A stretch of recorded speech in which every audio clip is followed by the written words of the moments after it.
बिस्मिल्लाहिर्रहमानिर्रहीम व्यूअर्स, मैं हूं आपका होस्ट असगर चौधरी और आज मेरे साथ वो शख्सियत मौजूद है जिसके गुज़श्ता 6 माह से मुसलसल मेरी कोशिश है कि एक नशिस्त इनके साथ हो सके, मगर ये इतने मेहरबान हैं कि जो काम करते हैं वो कहते हैं कि बस ये काम खामोशी से जो हो उसी का ही अजर मिलता है।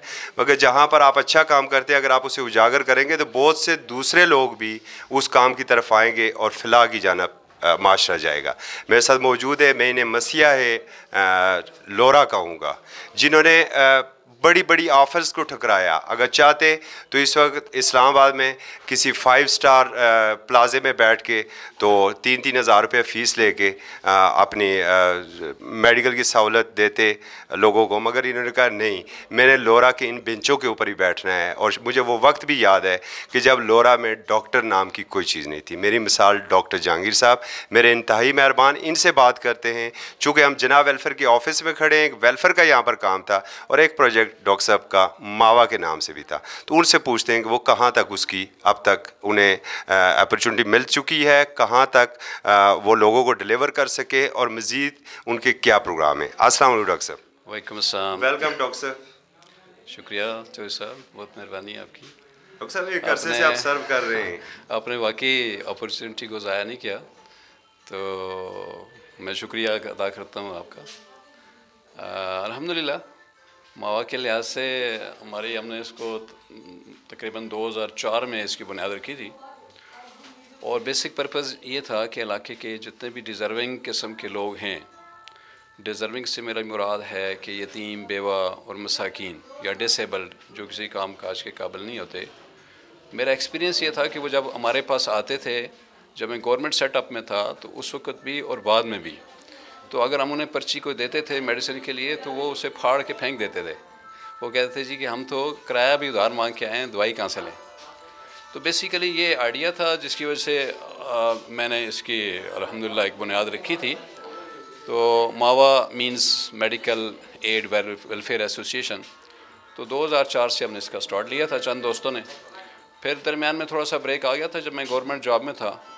उसके बाद हमने 2008 में इसकी बाकायदा बुनियाद रखी और इसमें मेरे चंद एक दोस्त जो मेरे हम ख्याल भी थे और माशाल्लाह बड़े इलाके का दर्द रखने वाले थे, जिसमें असाक जंजुआ साहब, ये रिफत साहब और कुछ दूसरे मेरे अहबाब शामिल थे। हमने इसकी बुनियाद रखी और 2008 से लेकर अभी तक 2019 हो गया है, तकरीबन राउंड अबाउट हमारे पास 650 फैमिलीज़ रजिस्टर्ड हैं और हर फैमिली के ऑलमोस्ट मुख्तलिफ मेंबर्स होते हैं, जैसे कि हमारे घरानों में होते हैं, तो वो सारे हमारे पास रजिस्टर्ड होते हैं और हम उन्हें कार्ड इशू कर देते हैं।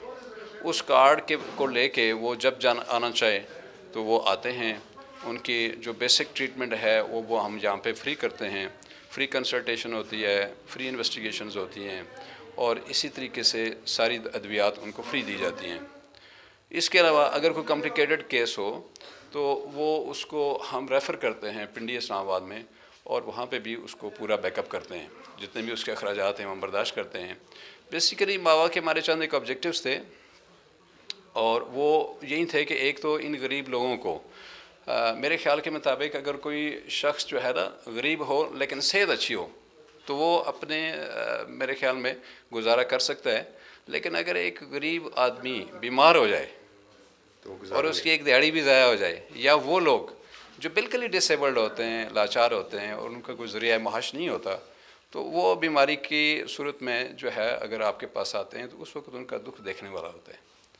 तो हमारा ऑब्जेक्टिव ये था कि उनको इलाज मुआवजे की सहूलत एटलीस्ट बिल्कुल फ्री ऑफ कॉस्ट और बड़े उनकी उनकी खुद ही का एहसास करते हुए हम उनके कार्ड बनाते हैं और उनको ये एहसास भी नहीं होता और किसी दूसरे बंदे को एहसास भी नहीं होता कि ये मावा का पेशेंट है और ये कोई फ्री ट्रीटमेंट ले रहा है। वो हमारे पास आता है, हम उस कार्ड देखते हैं, कार्ड के मुताबिक उसकी जो भी डिजीज़ होती है उसकी इन्वेस्टिगेशन होती है। क्या उसे भी कुछ रियलाइज़ है कि इतना बड़ा काम हो रहा है, चलें इसमें कुछ हिस्सा हम भी डाल दें?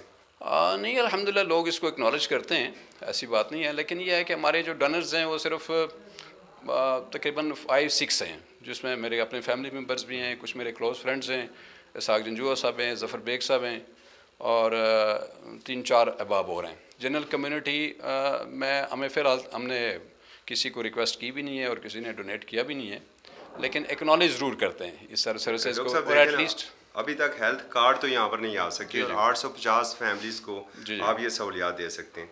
तो इतनी बड़ी कम्युनिटी और बिलाशुबा हमारे बहुत से लोग अबॉर्ड हैं दूसरे ममालिक में, और वो इसमें बड़ा अच्छा हिस्सा ले सकते हैं। हाँ, आपके फोरम से मैं रिक्वेस्ट ज़रूर करूँगा उन मुखैर हज़रात से जो हमारे इस इलाके से तल्लक़ रखते हैं और जो बैरून मुल्क हैं या दूसरे शहरों में हैं। अक्सर व बेशतर वहाँ पे बैठ के तो हर कोई बंदा इस चीज़ को रियलाइज़ कर रहा होता है और अपने इलाके के मुख्तलिफ जो प्रॉब्लम्स हैं और मुख्तलिफ चीज़ें जो हैं उनको हम डिस्कस तो करते हैं, लेकिन मोस्टली मैंने देखा है कि हम जो है ना वो उस पर कोई ख़ास अपना रोल अदा नहीं करते, कोई पार्टिसिपेट नहीं करते। तो आपके इस फोरम के वसातत से मैं उन सबसे रिक्वेस्ट करूँगा कि अगर वो हमें कुछ डोनेशंस दें मावा में, तो ये तो इसमें उनका ज़कात का पैसा आता है, उनके सदक़ात आते हैं, वो सारी चीज़ें आती हैं। चूँकि मैं ये श्योरिटी दिलवा सकता हूँ कि चूँकि ये हमारे अपने हाथ में है और हम मतलब है हर वक्त ऑडिट के लिए हाज़िर होते हैं। सही। तो ये है कि इंशाल्लाह उनको ये मैं श्योरिटी देता हूँ कि उनका पैसे का जो है ना वो बेहतरीन मुसर्रफ जो है वो होगा और किसी किस्म की उसमें कोई हैंकी फेंकी नहीं होगी। आपका एक बड़ा नाम है और आप अंदाज़ा है कि कितनी मज़ीद फैमिलीज़ को ये सहूलत की ज़रूरत है? जी देखिए, अभी तो इनिशियल फ़ेज़ में हमने सिर्फ, मैंने जैसे आपसे अर्ज़ किया है कि वो लोग हमने रजिस्टर किए हैं जो सिर्फ मुस्तहिक़ ज़कात हैं। उसमें यतीम, बेवा, मसाकीन या डिसेबल्ड, ठीक है, वो कोई भी आके चेक कर सकता है। राउंड अबाउट 650 कार्ड्स इशू हुए हुए हैं और रोज़ाना की बेसिस पे हमारे पास 8, 10, 12 मरीज़ होते हैं और खामोशी से वो ट्रीटमेंट ले रहे होते हैं।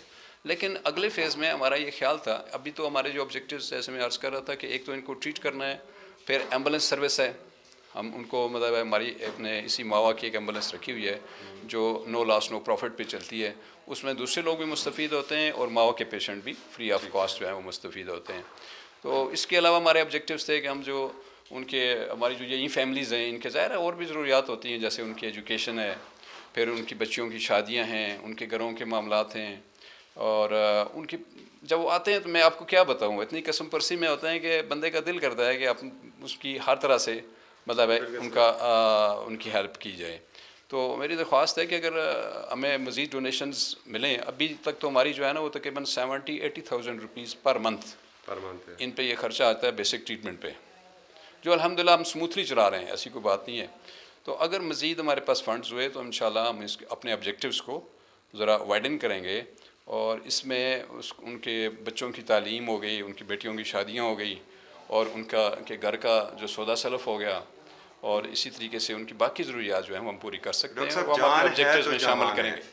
जी, यही मुहावरा है ना, जान है तो जान है। एग्जैक्टली। तो ऐसी कितनी और ऐसी फैमिलीज़ है जिन्हें इसकी ज़रूरत है, हाँ, मगर आप अपने उसकी मजबूरी की वजह से उन्हें वो आप सहूलत नहीं दे सकते। देखिए, अभी तक तो ये है कि हमारे पास मुसलसल लोग आते रहते हैं, ठीक है ना, क्योंकि अपने ये जितने भी हमारा कैचमेंट एरिया है लोरा का और सराउंडिंग्स का, इसमें से मेरे ख्याल में हर हफ्ते में 1-2 बंदे ऐसे आते हैं जो रिक्वेस्ट करते हैं कि हमारी ये मुश्किलात हैं और हम इलाज मुआलजा जो है वो अफोर्ड नहीं कर सकते, तो हम उनको रजिस्टर कर लेते हैं। रजिस्ट्रेशन का भी हमारा अपना एक तरीका है, कुछ लोगों को तो मैं खुद जानता होता हूँ और कुछ को मैं वेरीफाई कराता हूँ, यानी हम उनको वेरीफाई करके रजिस्टर कर रहे हैं। इसके अलावा भी बहुत से सफ़ेदपोश लोग हैं जो बेसिकली ना तो इस कैटेगरी में आते हैं, यानी यतीम मसाकीन में नहीं आते, लेकिन सफ़ेदपोश होते हैं और वो यकीनन डिज़र्व कर रहे होते हैं, और हमारे पास ऐसे तो बेशुमार लोग हैं, ठीक है ना। मेरे ख्याल में अगर हम उनको भी रजिस्टर करना शुरू कर जाएँ तो हमारी खदमात उनके लिए फ्री ऑफ कॉस्ट हाज़िर हैं।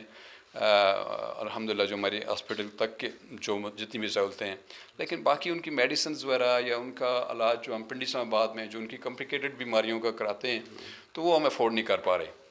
तो उसके लिए अगर कोई हमें डोनेट करे और हम इसको इंशाअल्लाह अज़ीज़ फिर एक्सटेंड कर सकते हैं, उनको हम इनलिस्ट करेंगे फिर। सही, बहुत बहुत शुक्रिया व्यूअर्स, आपने डॉक्टर जहांगीर साहब की बात सुनी, इनकी गुफ्तगू सुनी। ये सिर्फ एक सब्जेक्ट था, मावा। हमारी ये कोशिश है कि डॉक्टर साहब के साथ एक लंबी नशिस्त रखें, बल्कि एक नहीं चंद नशिस्तें रखें जिसमें इब्तदाई अयाम से लेके आज तक की गुफ्तगू हो, सेहत के मसाइल हों, ज़रूरियात हों।